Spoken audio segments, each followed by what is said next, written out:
Welcome to Future Dr. NEET Academy for the problem solving session in NEET Physics. Topic today chosen is from Chapter 8, Mechanical Properties of Solids. And today is not problem solving session, it is a questionnaire session. That is 7 questions will be floated in this session, and next session only we are going to find the solution or solve the solution of these 7 problems. Let's move to question number 1. A wire of length L, area of cross section A, is hanging from a fixed support. The length of the wire changes to L1 when mass M is suspended from its free head. The expression for Young's modulus is dash. Option A, mg into L1 minus L divided by AL. B option, mgl divided by AL1. C option, mgl divided by A into L1 minus L. D option, mgl1 divided by AL.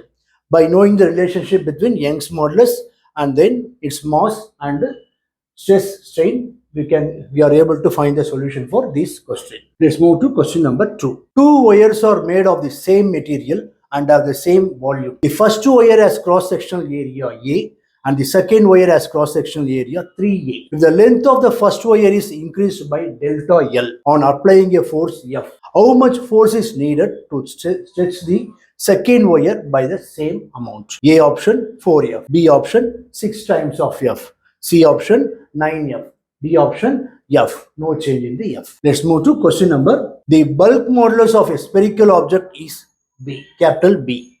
If it is subjected to a uniform pressure P, the fractional decrease in radius is dash. Option A, P by B. B option, B by 3P. C option, 3P by B.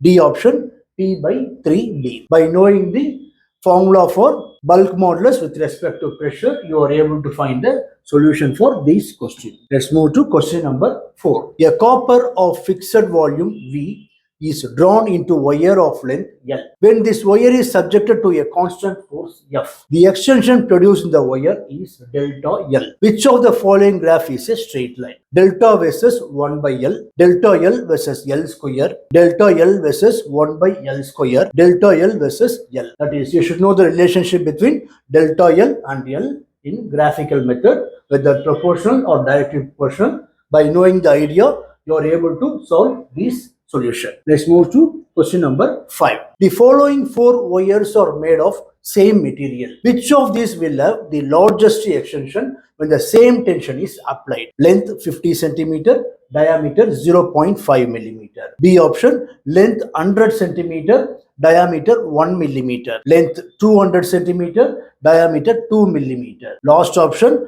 length 300 centimeter, diameter 3 millimeter. Let's move to 6th question. The stress strain curves are drawn for 2 different materials X and Y. It is observed that the ultimate strength point and the fracture point are close to each other for material X but are far apart for material Y. We can say that material X and Y are likely to be option A, ductile and brittle. B option, brittle and ductile. C option, brittle and plastic. D option, plastic and ductile. That is, from stress strain curve, by knowing the idea of stress strain curve, you are able to find a solution for this. Let's move to last question. 7th question. When a block of mass capital M is suspended by a long wire of length capital L, the length of wire becomes L plus small l. The elastic potential energy stored in the extended wire is dash.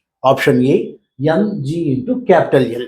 B option, half into mg into small l. C option, half into mg into capital L. D option, mg into small l. That is, you should know the relationship between potential energy and then stress, strain and all. By knowing the value, you can find the solution for this question. Okay. Thank you, students. In next session, we will solve the solution for this problem. Before that, you try to work out. Thank you.